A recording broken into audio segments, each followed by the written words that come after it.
first, and hello, everybody. But I want to first thank OTS for inviting me to present on this webinar today. As Erin mentioned, I am a patent attorney. Before I transitioned to patent law, I was actually doing research in academia, like many of you. I worked on different mRNA decay mechanisms during my PhD and postdoc. And now my practice primarily focuses on the biopharma space. And I work with a range of companies developing oligonucleotide therapeutics. So for our time today, I really want to pull back the curtains on intellectual property. My goal is to show you some examples of how to leverage IP as a strategic asset, especially in the context of drug development. When used properly, it can become a powerful tool that can guide and enhance your work throughout the entire R&D and commercialization process. I do have to make a quick disclaimer before we dive into the substance of today's webinar. This webinar has been prepared solely for educational purposes. Nothing in this webinar constitutes legal advice, and it may or may not apply to your specific situation. Anything I say here is my own view and does not represent the views of my firm or any of our clients. So I will run through some IP, sort of basic IP concepts, and then we're going to shift into a more interactive Q&A session. So the hosts will sort of ask me some questions, but if the audience has questions, feel free to post in the Q&A section of Zoom, and then we can get those answered as well. Okay. All right. So let's start with the incredible progress we've seen in the oligonucleotide space. This is no longer just a promising concept. It's a powerful and proven class of therapies. Since the first FDA approval of an ASO in 1998, we now have FDA-approved drugs that utilize a variety of mechanisms. These include gapmers, splicing modulators, siRNAs, and we're also treating a very wide range of conditions, from rare genetic diseases to common concerns like high cholesterol. And then obviously I have to highlight this approval from a week ago by Ionis, which is the new gapmer for prophylactic use of this disease. But beyond the brilliant science of all of these, they all share a crucial business element, especially the drugs that have been approved in recent years. And that is a strong intellectual property strategy and a robust patent portfolio that protects their commercial value. So in the next couple of slides, I'm just going to walk through the concepts of IP and patents. So there are 4 types of intellectual property. The first one is patent. Only subject matters that are patent eligible can be protected by patents. And those include, for example, new molecule structures and compositions, treatment methods, manufacturing methods, devices, et cetera, et cetera. And then as you can see here, there's also trademark. The name of the drug, for example, here, Spinraza, and then also this little logo here, these are protectable by trademark. We also have copyrights, which protects original work of authorship that has been fixed in the tangible medium of expression. So showing here is a poster with charts and words and tables. So the technology that underlies a poster presentation might be patentable, but the poster itself could be a copyrightable substance. And then lastly, we have trade secret. So in the oligonucleotide context, as an example, if you're using proprietary AI or machine learning algorithms for example, target identification or for screening, those algorithms may be suitable for trade secret protection. Those things could be patentable too. And a common question that we get from clients is whether to use patents or trade secrets to protect that type of technology. We could discuss more about that if anyone is interested. But a comprehensive IP portfolio utilizes all of these tools in appropriate situations. And we're going to focus on patents today. So the patent process typically starts with filing what we call a priority application. This is usually with a local patent office. 1 year from the filing of this priority application, if we plan to obtain patent protection in multiple jurisdictions, the typical approach is to file an international application that we call a PCT. claiming priority to this priority application. So this would be your earliest priority date. And then 6 months from the PCT filing, which is also 18 months from this date, your PCT application will publish. And then 30 months from the earliest priority date, you enter national phase. This is when your patent application goes into the different countries that you want to have protections in. During the national phase, you'll go through the examination stage, which could take anywhere between a few months to many years. Once you get your claims allowed, you pay the issue fee and your patent grants. To keep your patent in force, you also need to pay maintenance fees throughout the remainder of the patent term. So patent term is 20 years from the PCT filing, not from this priority date. But that term may be extended by different mechanisms in the United States and also in some foreign jurisdictions. For example, if delay in patent prosecution is caused by the patent office in the United States, you can get that time back via a mechanism called patent term adjustment. And then additionally, if your patent covers a drug that is approved by the FDA, your patent may be eligible for patent term extension for the time that the drug is under regulatory review. Patent term is sort of a concept that is more important in the biopharma space due to the long life cycle of drugs compared to some other technologies. A successful patent strategy for a therapeutic, including oligonucleotide therapeutics, will incorporate various ways to preserve or extend the patent term. Also, on this slide, I want to clarify some concepts around the nature of patent rights. So patent rights are exclusionary rights. An owner of a patent has right to exclude others from practicing the claimed invention. Whether you can get patent rights to exclude others is a question of patentability. One standard for patentability is whether your invention is new and non-obvious compared to what's already out there. And we call that prior art. So if you obtain a granted patent on your invention, that patent prevents other people from being able to make, use, and sell your invention. So one thing to keep in mind here is that the claimed invention is defined by the claims of the patent. If you disclose other inventions in the patent application, in the specification, but you did not claim them, you won't be able to exclude others from practicing those unclaimed inventions. And this concept, so the patentability concept and the right to exclude, is not to be confused with the other concept, which is freedom to operate. So whether you, the patent owner of your invention, has the right to make, use, or sell the invention is a question of freedom to operate, or FTO. So you don't have freedom to operate if someone else holds patents that cover your invention. Your own patent does not give you FTO. It is the absence of third-party patents on the invention that will give you the FTO.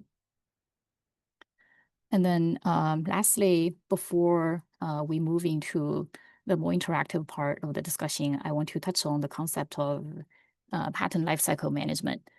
Again, this is not this is a typical thing for the biopharma patents.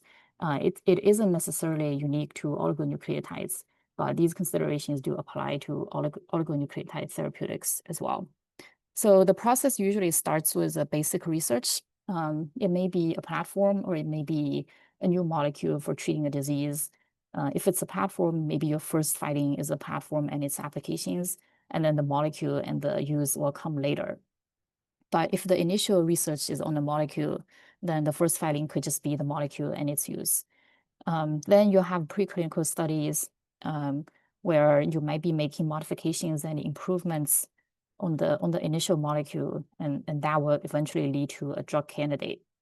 And then you have clinical trials, which will eventually lead to hopefully regulatory approval and marketing of the drug. So during this stage, additional patent families, so these things are filed as new innovations occur along the development timeline.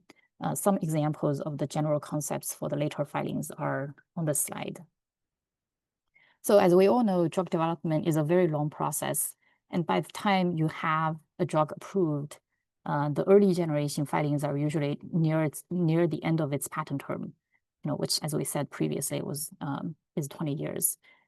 So the approved drug will have a period of market exclusivity, which is from here to here. The length of that period depends on the nature of the drug, the approval, and the jurisdictions. But for oligonucleotides, which in the US are regulated as small molecules, if we have a new molecule which is approved as a new chemical entity, then this period is 5 years. So once this period expires, your patents become sort of the only barrier to block generic drugs from entering the market. And these later filed patent applications will serve to extend out the patent exclusivity, hopefully well beyond, this loss of market exclusivity date. Okay, so this is what I have for the presentation, just to clarify a few concepts and to lead into sort of like the later discussion.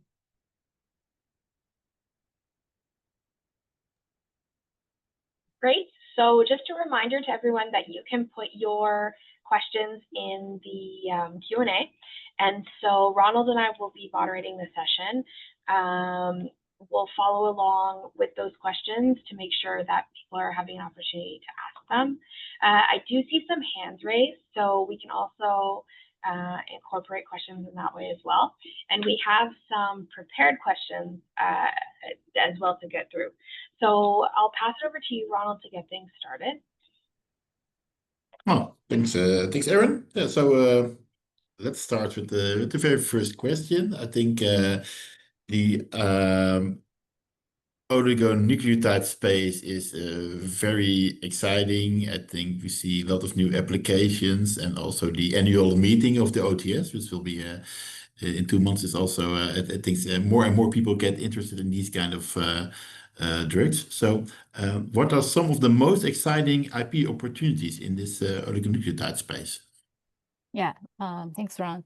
Yeah, so I can describe a couple areas where I think really provides exciting IP opportunities.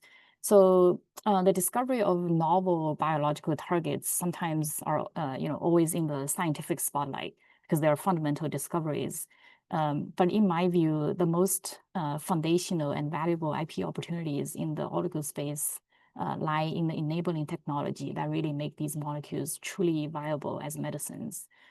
This will encompass efforts to make these molecules safer, more potent, more easily delivered to different tissues, and significantly more efficient and cost-effective to manufacture. So there are a couple of these areas. The first one is delivery technology, which can unlock the full therapeutic spectrum of oligonucleotides. So the historical confinement of oligonucleotides to the liver has been the single greatest bottleneck to their broader therapeutic application. And consequently, extrahepatic delivery methods represent the holy grail of the industry. And there is a vast territory for generating broad platform-level IP. So a proprietary delivery system that can effectively target tissues outside of the liver can unlock a cascade of therapeutic possibilities from a single innovation, and then accordingly IP opportunities. This type of platform IP can be immensely valuable from a commercial perspective as well, not only for internal development, but also as a currency to help high-value partnerships and licensing deals. The second one, in my mind, would be the chemistry that enables superior target agnostic molecules. So innovations that fundamentally enhance, like I said before, the molecule's potency, stability, safety, can be applied to virtually any therapeutic sequence, making this a prime area for generating target and sequence independent IP. And this would include, for example, novel modified nucleosides, new linkages, proprietary modification patterns that offer superior safety profile without compromising stability or potency, and also and there's also sort of, I think, modifications on the ends of the oligonucleotides. These chemical innovations can really allow a company to create best-in-class molecules, and then the resulting IP can not only protect the competitive advantage for a company, but it can also can be monetized effectively through, for example, broad licensing agreements. And then lastly, the identification of new biological targets, pathways, or even events still remain as a vital source of substantial IP. Especially nowadays with the implementation of AI and machine learning, our ability to identify novel therapeutic targets such as pathogenic alone non-coding RNAs or disease-causing RNA modulation events is accelerating really at a unprecedented pace. So discovery is providing these discoveries provide therapeutic pipelines, and then there comes the opportunities for IP. So innovations across these critical areas are crucial for commercial success, but that commercial success is can only happen if you secure these advancements and protect them with a meticulously designed intellectual property portfolio for long-term protection. Yes, thanks. So I think at least for the people that work in the lab, we all do experiments, and we might have like a schedule or a planning, and we say that we can do the experiment within a week or within a month, and then we have the final results in so many replicates and so many disease models. But sometimes, the things that we do in the lab, or maybe the things that we do in silico, or maybe even the discovery phase, might take longer than expected. So what are the risks if the IP strategy is delayed during this preclinical discovery phase? So that's one. And the second thing is, how can R&D teams engage more proactively with their IP strategy? Yeah, that's a great question, Ron. I think that's a critical point. So in terms of scientists being in the lab, and sometimes things are delayed, and you repeat certain experiments. There's a sort of like unpredictable timeline. It's hard to know when to engage with IP professionals to actually discuss protection for using intellectual property. So I'll answer the first question first, which is what are the risks of delaying IP strategy? I think delaying the strategy or delaying thinking about IP during the early discovery or preclinical phases can have really a wide range of risks that can be sometimes devastating for a biopharma company, especially if the company is at a very early stage. When companies don't think about IP, the risks of accidental public disclosure before filing patent applications is significantly higher. Of course, there's also the risk of potentially getting scooped, especially in the space where it's very crowded and your competitors are also filing patent applications very frequently. And oligonucleotide space is one of those spaces. It may also lead to reactive filing of the company's own patent applications without sort of like a holistic view on the broader strategy. All of these could eventually create severe hurdles for the company to get defensible patents that protect their own technology. So that's one side. And then the other side is freedom to operate.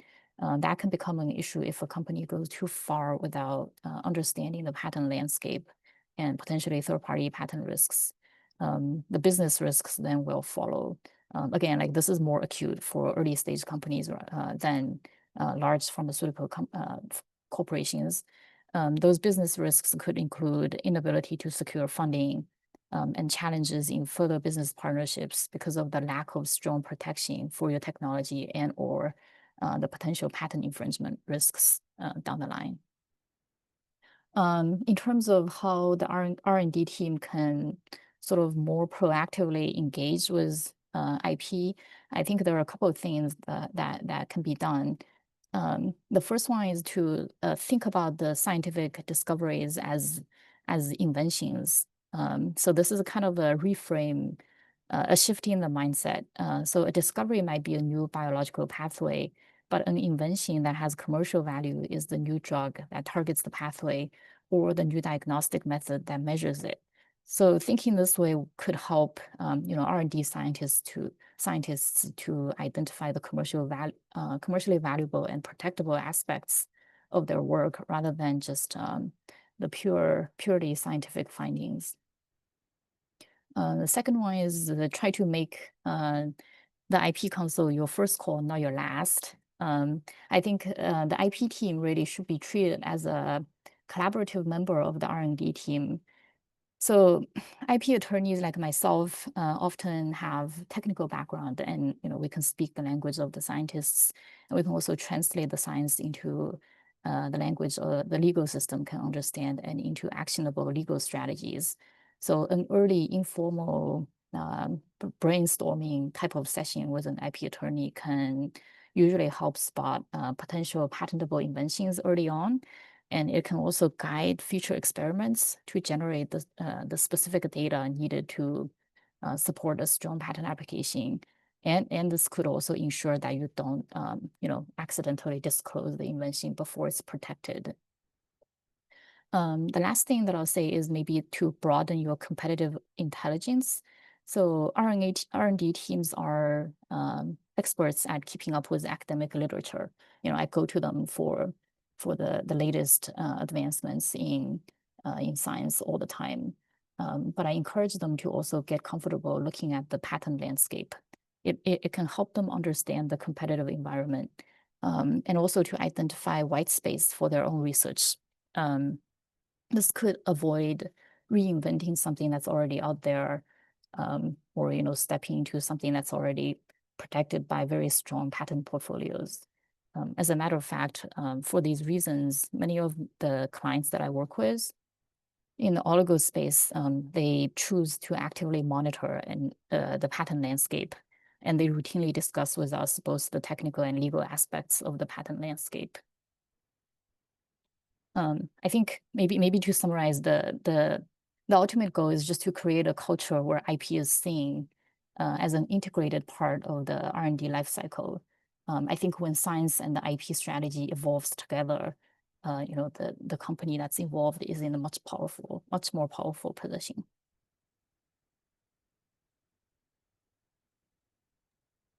Thanks a lot. So actually, you are mostly talking about companies. So I was just wondering, the clients that you do have, are these all companies or only companies?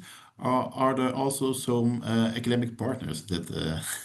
Yeah, so I work with a range of clients, including companies and academic institutions. And many of the companies that we work with, they do, they license their foundational patents from universities. I'm not sure if this question is getting at the difference in, how a company operates or between a company and a university, but if I can talk a little bit about that too, if that's what you're thinking. No, I think we quickly move forward. I think we have a lot of questions in the Q&A, so please keep adding questions to the Q&A. I still have a few questions myself, but I promise that we will come to all, or at least most of the questions that are asked in the Q&A. But actually, I was wondering, so how maybe you can outline what a strong and early IP strategy looks like for a company. Especially for a company working with ASO, of course. Yeah. I think I want to start by kind of unpacking the complex nature of a therapeutic oligonucleotide. So as I mentioned before, currently oligonucleotides are regulated as small molecules. But the molecular nature of these therapies is really more akin to a complex biological molecule rather than, a simple small molecule compound. For a therapeutic oligonucleotide, you first have the sequence, and then you have, the chemical modifications on the nucleosides, the linkages, the ends, and then many times it's conjugated with a targeting ligand. And each of those nucleosides or linkages can actually have a different modification that forms a certain type of pattern. And not to mention nowadays, there are sort of bivalent molecules or multivalent molecules that are conjugated together for therapeutic use. So for that reason, the IP strategy for a therapeutic oligonucleotide in my mind, should be more akin to a complex biologic rather than a small molecule compound. So a strong IP strategy is not about just fighting a single patent, covering a compound structure. It's really about creating a multi-layered fortress of protection around the different aspects of the structure, the sequence, the modifications that I was mentioning before, and the structure as a whole, and also the molecules used and manufacture. So the fortress should contain patents with broad claims to establish the boundary of your territory. Those can block competitors from even entering your space from the outset. And then you also need patents with specific claims covering your product that could prevent generic drug makers from copying your products and taking away your market share. And then, preferably you also want a claim scope that's in between the very broad one and the very, very narrow and specific one. And then this strategy usually makes it very difficult for a competitor to create a competing product without infringing at least some of these patents. And through that, you can maximize your market exclusivity and commercial value. I would say to successfully execute on a strategy like that, I think everybody needs to think about IP in a very strategic way. So the IP team needs to kind of collaborate seamlessly with the R&D and business leaders to stay aligned on the goals. You also need a forward-looking IP roadmap that can dictate, the timing and the content of each of these layers of patent filings throughout the product lifecycle. You also need to operate with a commercial mindset, ensuring every action is taken to build the IP portfolio that can protect the value of the company's assets. Yeah, that brings me actually to the following. So there are a lot of pharmaceutical companies that develop all kind of therapeutic strategies, and they all file, of course, IP for their specific products, and that might be antibodies, there might be more generic therapies. But what are the unique challenges in the ASO IPs? Yeah, great question. So for anyone looking to protect and commercialize therapeutic oligonucleotides, in my mind, or at least based on my experience so far working with companies that do that, the path is kind of filled with some very unique challenges. I can walk through a couple of main ones that you might want to sort of just have it on your radar and look out for. So the first one is, interestingly, a lack of clear legal precedent. So unlike, like Ron mentioned, there are pharmaceutical companies file on these on their therapies all the time, including small molecules and antibodies. But most of the litigation in the pharmaceutical patents, shouldn't say most of them, but for small molecules and antibodies, there is a lot more litigation than oligonucleotides. So on some level, the IP rulebook for oligos are still being written by the courts. I mean, we can obviously kind of borrow what's done in the small molecule and the antibody space, but it's not directly from a litigation in the oligo space. There are some litigations, but not quite enough to provide clear guidance for us. So this creates some uncertainties around key questions like how broad can your patent claims be, and what exactly counts as infringement, and things along those lines.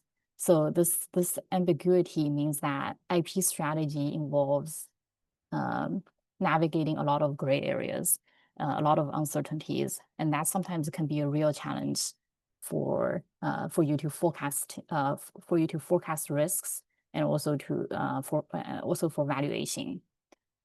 The second one, I think, would be the difference in the patentability requirements in different jurisdictions. So what's patentable in Europe is not always patentable in the United States, and vice versa. For example, the US has become very strict about patenting anything that looks like a product of nature, and also has raised the bar for claiming broad classes of molecules. But the European Patent Office, on the other hand, might allow for broader claims if you can show unexpected results. This means that even your prosecution strategy is not a one-size-fits-all.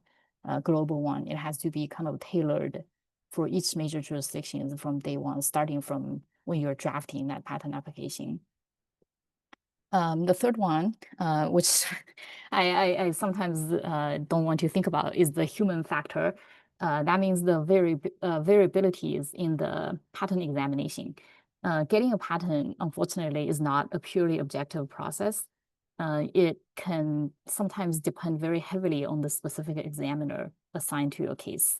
In the field as complex as this, I think examiners' personal experience level can dramatically change the outcome.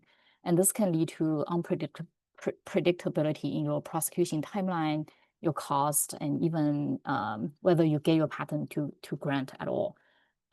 For the fortress that we were discussing previously, you also need, in addition to building it, I think you also need a carefully designed strategy to mature it, so that you don't just get patents, but you get defensible patents. In my practice, I often favor a more proactive approach in interacting and building relationships with patent examiners, in educating them on the invention, the patentability, and the scientific and commercial value of the patent, and also working with them in a collaborative way towards getting the client companies strong and defensible patents.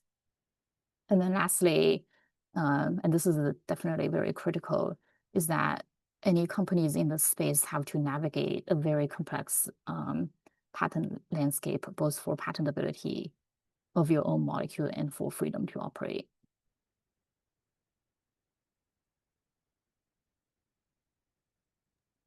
Yeah, so these are already quite a lot of different aspects to think about. So, are there some other important IP aspects to consider for oligonucleotide therapeutics?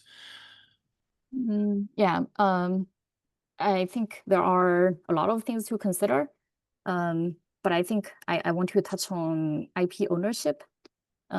This is absolutely critical, especially in today's very collaborative environment. This is not necessarily unique to oligonucleotides, but is something that needs attention. I can cover some common scenarios where IP ownership can become an issue. So first is, nowadays companies use CROs for discovery. While doing that, saves money and makes R&D faster. If you're not careful, a CRO scientist could actually invent something that they technically own. And the solution is your contract. So before you start with this, working with the CRO, your master service agreement must have a rock solid clause that automatically assigns, all new IP created during the project directly to your company.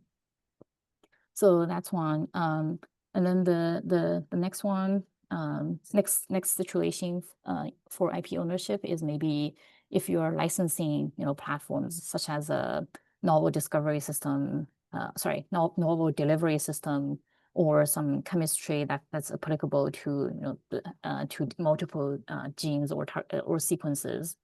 The critical point to negotiate here is the rights to improvements. If you are licensing your platform out, you need a license back. So any potential improvements that are made during that process can strengthen your core technology. But if you're licensing a platform in, as in you're using somebody else's delivery system or chemistry to put it in your sequence, and you are the drug sponsor, you must ensure that you own or at least have exclusive rights to the final therapeutic product you create with it. That will give you freedom to operate and also exclusivity. And then lastly, collaborations. So companies collaborate all the time. Early stage companies like to collaborate with pharma to bring the drugs to the market. So this is a more complex area. Joint inventions are common, and the default legal rules for joint ownership of IP can sometimes create messes. For example, in the US, if you co-own a patent application with somebody else, the co-owner can license the patent to anyone, including your competitor, without your permission. So before you enter into the collaboration, you kind of need to have an agreement that overrides these defaults. It needs to define sort of upfront who owns what, who controls patent filing, and who has rights to commercialize, and all of those things. Well, thanks. Yeah, I think lots of important aspects to consider before you start filing IP. So I think I give the word to Erin to move to the questions from the Q&A. Great. So there's a few different types of questions, some very specific, some more general. So I'll just go through them as they've appeared. So our first question is, a previously issued US patent by another lab has independent claims over methods of treating cancer by silencing gene X with antisense or RNAi agents. That's the first thought. And the nucleic acid complementary to the gene X sequence is down to a short 15 mer, I said. Will this combination of claims make typical gene X targeting ASOs developed by us patentable, even if our ASO sequences are novel? So it's in the Q&A function if you want to pull that up. Yeah, I just put it up and I'm looking at the question now. So the answer to that is nucleic acid complementary down to short 15 mers. So the question is, a new ASO that targets gene X can still be novel over this disclosure. And I would just flag one thing, which is, if you're assessing patentability, meaning you're thinking about, is my invention novel over a prior patent publication, it is not enough to just look at the claims. You have to look at the entire specification of what it discloses. So the claims is more important for assessing FTO, but if you're asking, is my new ASO patentable over this, then you need to look at the entire disclosure. So assuming that even though, you know, this patent had generic disclosure about targeting gene X to treat cancer, you can have complementary to gene X 15 mers, but it did not specifically call out your ASO sequence, you could still be novel over that. And especially, you know, nowadays, I don't think we're thinking about patenting sort of natural ASO sequences. It's more likely that you're going to patent some kind of a chemically modified ASO and combined with those chemical modifications. And again, if those are not described in this prior US patent in the specification or anywhere in the patent, you should potentially still have a novel ASO.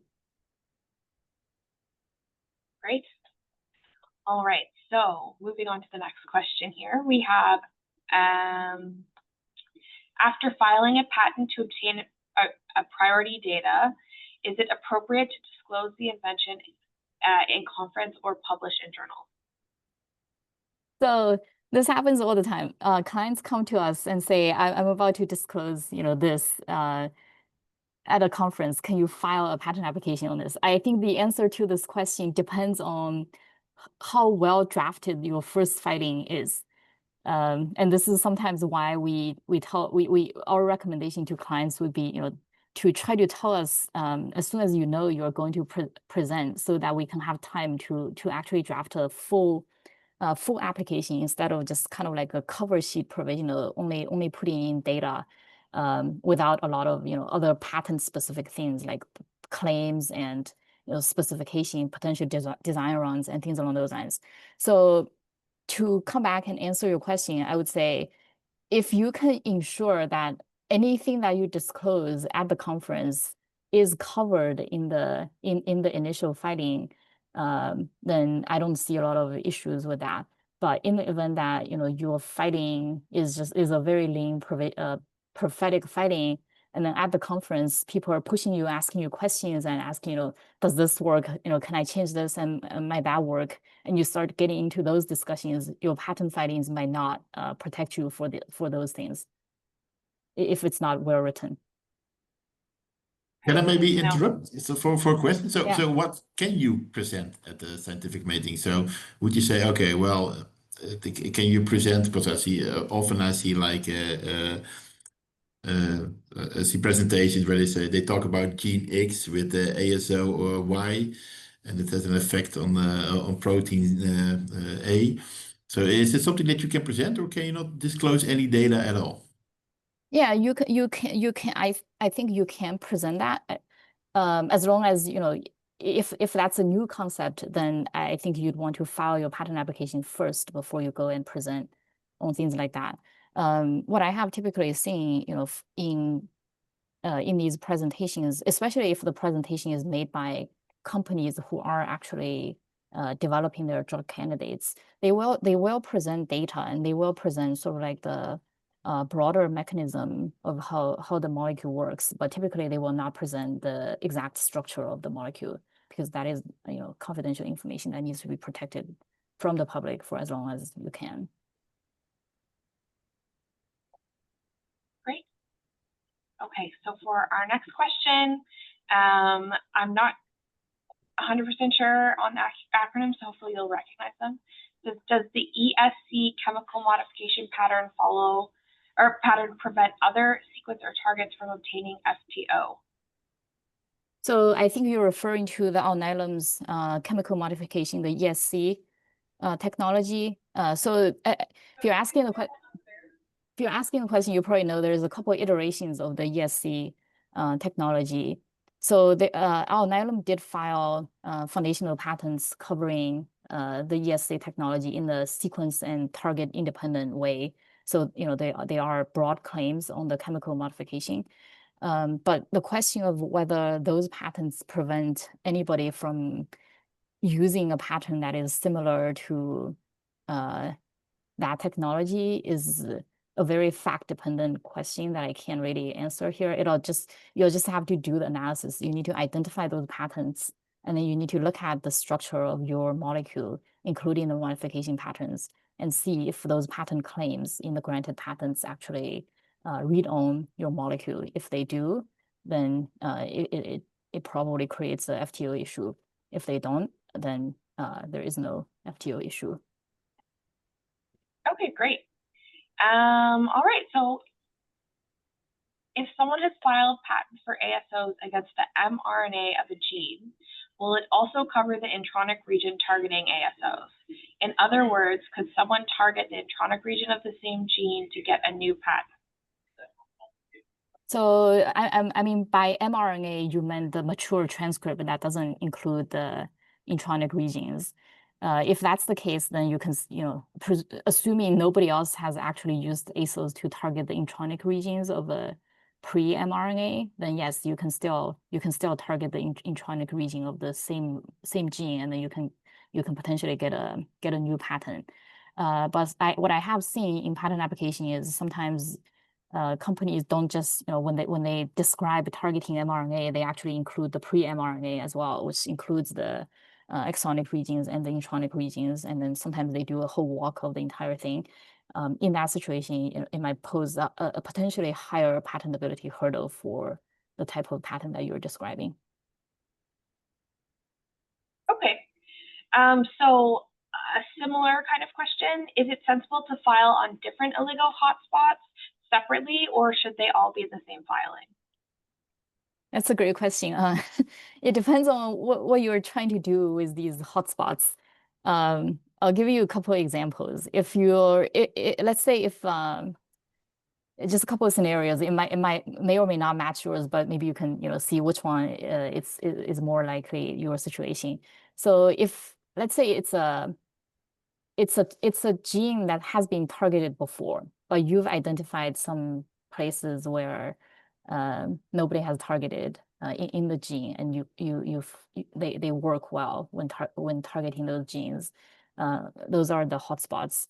So in those situations, since it's a popularly targeted gene, and other people may also be developing oligos that target the gene, I would file on all of them as soon as possible, just for the, I guess, the fear or the concern that you might get scooped. Somebody else might be ahead of you, file before you, and then you won't be able to get the patent. Whoever filed first will get the patent. So that's one situation where it would favor sort of filing them in the same filing. But there are situations where I could see you want to file them in different filings. Maybe the target is relatively new. People haven't really kind of gained a lot of interest on that. There isn't a lot of competitors in the space. And then even though you found two hotspots, but you're thinking about developing an oligo that targets one of these hotspots first, and the other ones you plan to develop later, which will come, potentially years later. So in that situation, you can potentially, and also coupled with the fact that maybe if it's technically difficult to identify these hotspots, then you could envision kind of file on the one that you're developing right now, and then save the other ones for later. So basically file on them when you actually start developing the oligos that are targeting those hotspots. The benefit in that strategy is that any filing that you file later, they will expire later. So if you're developing them later, you want your patents to kind of like on this slide here, you want your patent exclusivity to go as late as possible. So filing later drives out your patent term. But none of those is a sort of like a 100% answer of whether you should file in the same filing or different filings. I think it's a more fact-based analysis. That's great. So our next question is, can a specific therapeutic oligonucleotide against one specific gene be patented independently of the technology used to produce that oligo? And then they've given the example of an oligo against C-MyC could be patented, and another patent for another specific oligo against KRAS.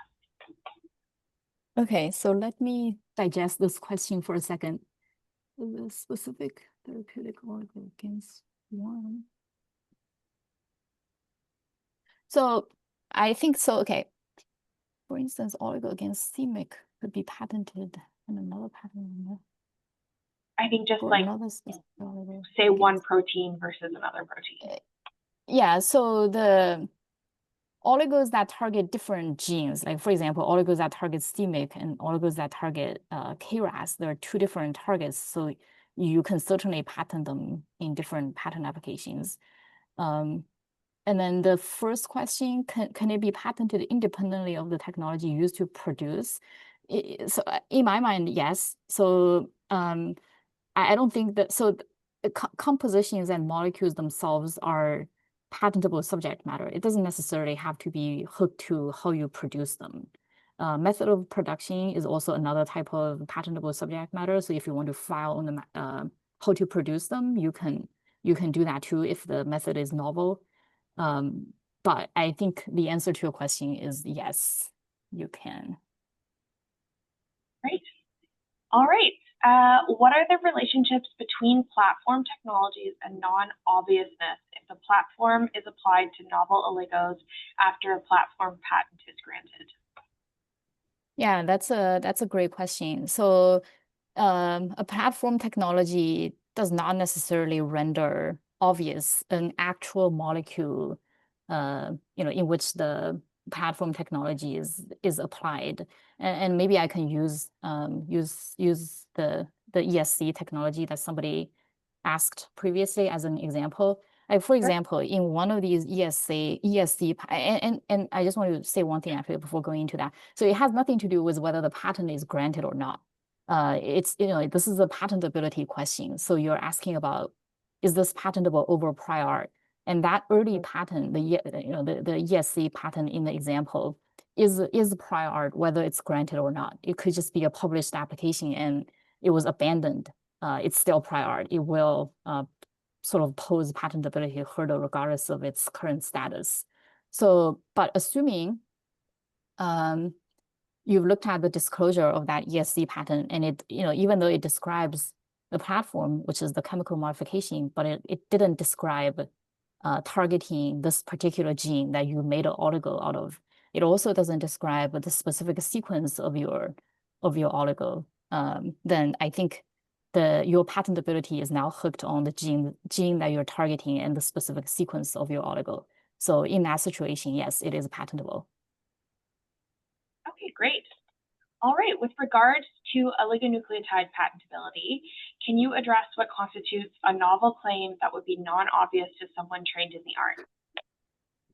I'm gonna have to decline answering this question because I can't hold myself out as somebody trained in the art. It's almost like a question that's more for a scientific person, but from a patent perspective, if you're asking if I get an obviousness rejection in my patent application, how would I argue and say that's not obvious? So I think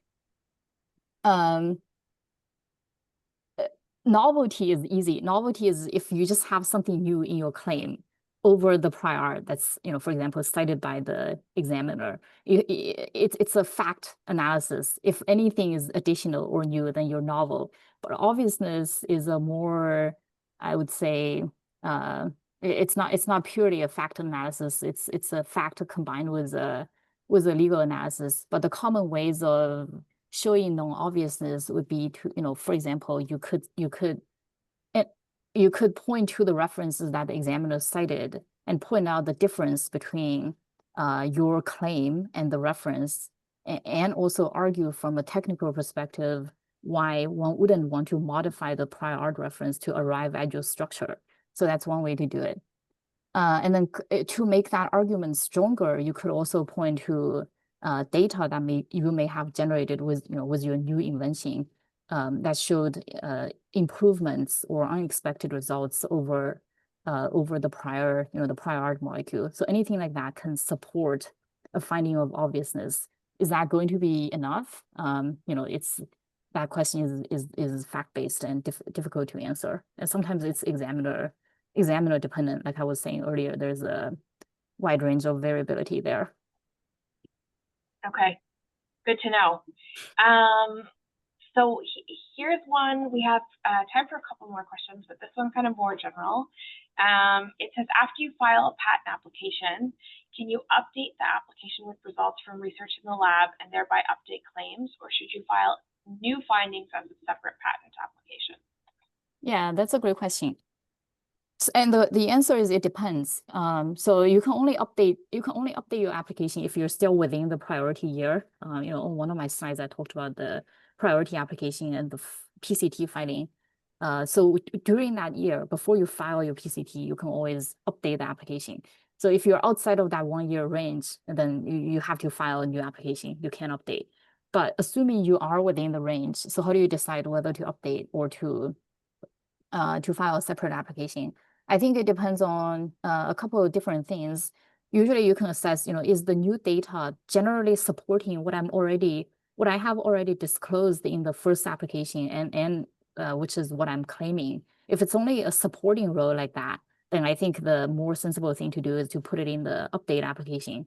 But if the new data actually points to some new concept or new idea or new invention, then I think it also does not necessarily mean you have to file it as a new application. You can still add it to the existing application, but I think you kind of need to then do an assessment of what is the benefit of filing it as a separate application, and what is the benefit of filing, just combining it into the prior application. So you have one application with two inventions.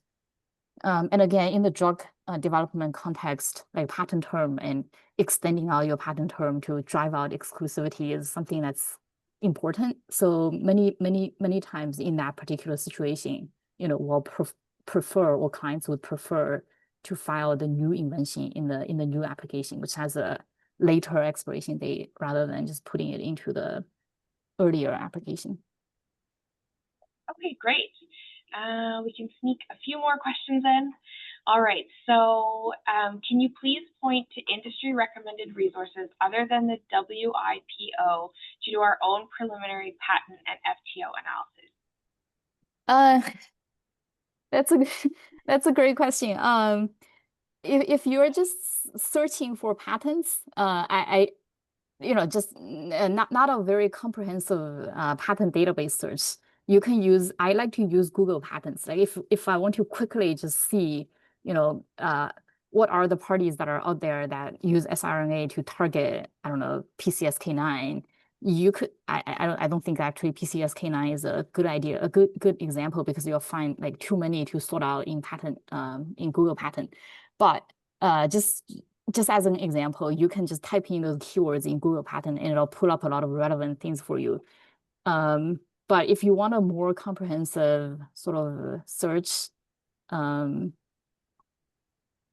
I think you'll need to use a paid database, and I would recommend using patent lawyers actually for FTO analysis, because that is a legal analysis. It is difficult for, and I'm sorry, I don't know if you you are scientists or if you have legal background, but it's typically difficult to do for scientists. Great.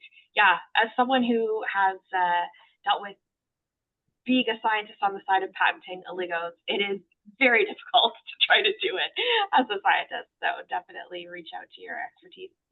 So, okay, so we'll wrap things up with this last question. It is, if one combines a previously patented oligo with, for example, a delivery ligand to form a new molecule, can this new molecule be patented? In a most extreme case, can one combine a patented delivery ligand, a patented linker, and a patented cargo, for example, an oligo, into a new molecule and get a patent for that quote unquote new molecule?